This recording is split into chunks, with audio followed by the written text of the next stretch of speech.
G'day guys, welcome back to the channel. Today's topic is going to be all about avoiding lower leg injuries. I had a really good look at the way I cut, and I've come up with 4 really good solid points that should help you guys avoid a pretty nasty situation. And if you're interested, hang around and I'll fill you in.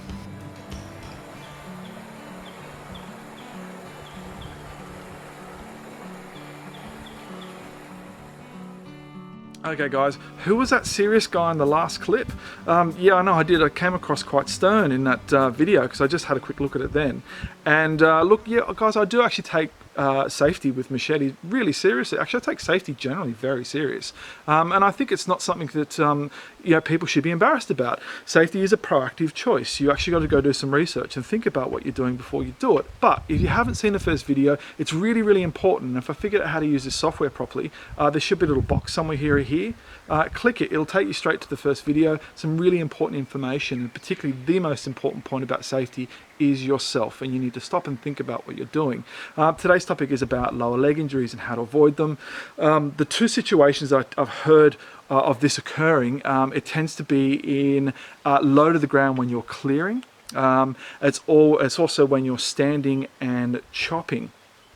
And both of those are due, it's basically due to poor planning and not stopping and thinking about what you're doing. Now, I had a really good look at the way I process wood or process material with a machete, and I've come up with 4 really good points that should help you guys, keep you guys on a safer path. Point number 1 is body position. Your body in relation to what you're cutting and what you've got in your hand, which is actually just the machete, is really important. If you actually look here, I'm actually just trying to chip these lower branches off. If I'm in this position here and I'm cutting down, where's my buffer? The buffer essentially is myself here, and I don't really want to be in this position. I'm going to create a buffer by having what I'm cutting to the machete side of me, and also I've got a safety margin as well because the branch which I'm not planning on cutting is to the outside. So when I cut, and if I cut and miss or slip, the machete is going to follow through down to a safe side away from me. So body position is really, really important. Now, if I'm not limbing and I want to actually cut through, what I'm actually going to do is I shift my body position, because I'm either going to have it to the center or slightly off to the center of me on the non-machete side. And the reason being is because if I happen to cut through in one pass and it's unexpected, the machete has a buffer zone because it can pass through onto the safe side on the non-machete side of my body.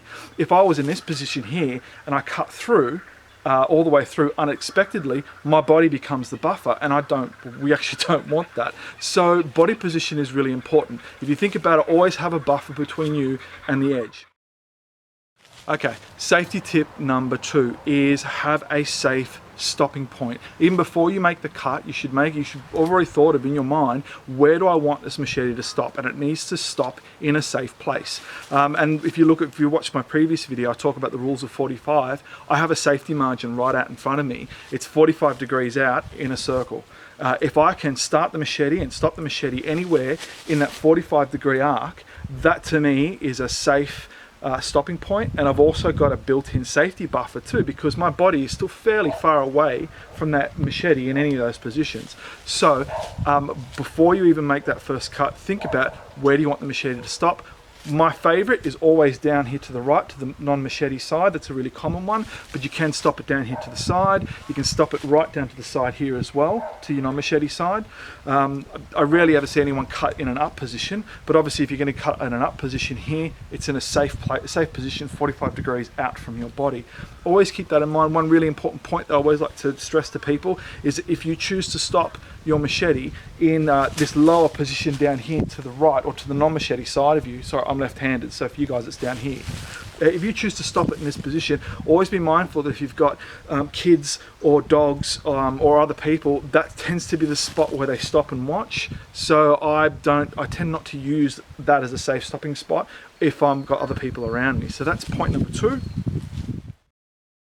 Point number 3. Now this is a really important one. Plan to miss, and this is about having a buffer as well.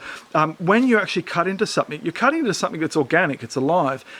It's going to feel a little bit different depending on how old the tree is it dry, how thick it is, how sharp your machete is, how much attention you're actually paying to what you're doing. So plan to miss, and again, this is about having a buffer zone. I'm actually planning on stopping the machete at a safe distance away from me. It is actually quite common for a machete to twist in a cut and change direction, and bamboo is a really good example of that. You can come in on a certain angle, it'll crack, and the machete just follows the path of least resistance, and it will follow that crack, and it will change the direction of the way this machete is going. So absolutely plan to miss. Sometimes you can get hung up in the air. Like if you actually look up here, you can hear that. So that's just a little branch coming out. If I'm coming in for a swing and I collect that on my way through, that's actually going to change the path, the way this machete is going to move. So always plan to miss. Now this is point number 4, and this is a really, really important one, because I don't know what it is about boys with massive egos. They want to chop through things in one pass, and it's I must admit, I can never remember a situation where it was really important for me to cut anything in one pass. And if it was a safety reason, like I needed to cut and run, I'd choose another path. I just wouldn't, I wouldn't choose to cut something and run, because to me that's a dangerous situation. So you don't ever have to cut in, well, it's rare, I find, that you ever have to cut in one pass. It's much safer to do what I call a felon cut, which is just a chop on one side, a chop on the other, and you leave a strip of material in the center of that, whatever you're cutting, and that becomes a hinge. It slows down the way that branch will actually fall over. So again, one of the most important things I like to always illustrate when you don't cut in one pass is that the machete stops in a safe place, basically the center of that branch. So absolutely, I don't ever see the point in actually cutting through anything in one pass. Alright, now there's one extra point that I wanted to illustrate. I know it's 5 instead of 4, but you would have heard a saying in the past, a sharp tool is a safe tool, and that's true and not true. But one thing's absolutely for sure is that a sharper machete, you're going to be using less speed and less force to make that cut. And that's one of the 2 really good points about actually safety when using tools, is that if you've got less speed and less force in your cut, you're going to have more control over what you're doing. And essentially, control is what safety is all about. You need to control as much of the situation as possible. So look, I hope you guys, those 4 points you guys found helpful. It's something I definitely do focus on proactively when I'm actually using machetes. If you found it helpful, a thumbs up, I'd really appreciate it. If you've got any questions about safety, or you found yourself in a funny situation, put some comments down below. I'm absolutely happy to answer questions. But until next time, which is the next safety video will be, not cutting your hand, and that's another really important one. I don't know what my next video might be actually, but until next time, guys, I'll see you then.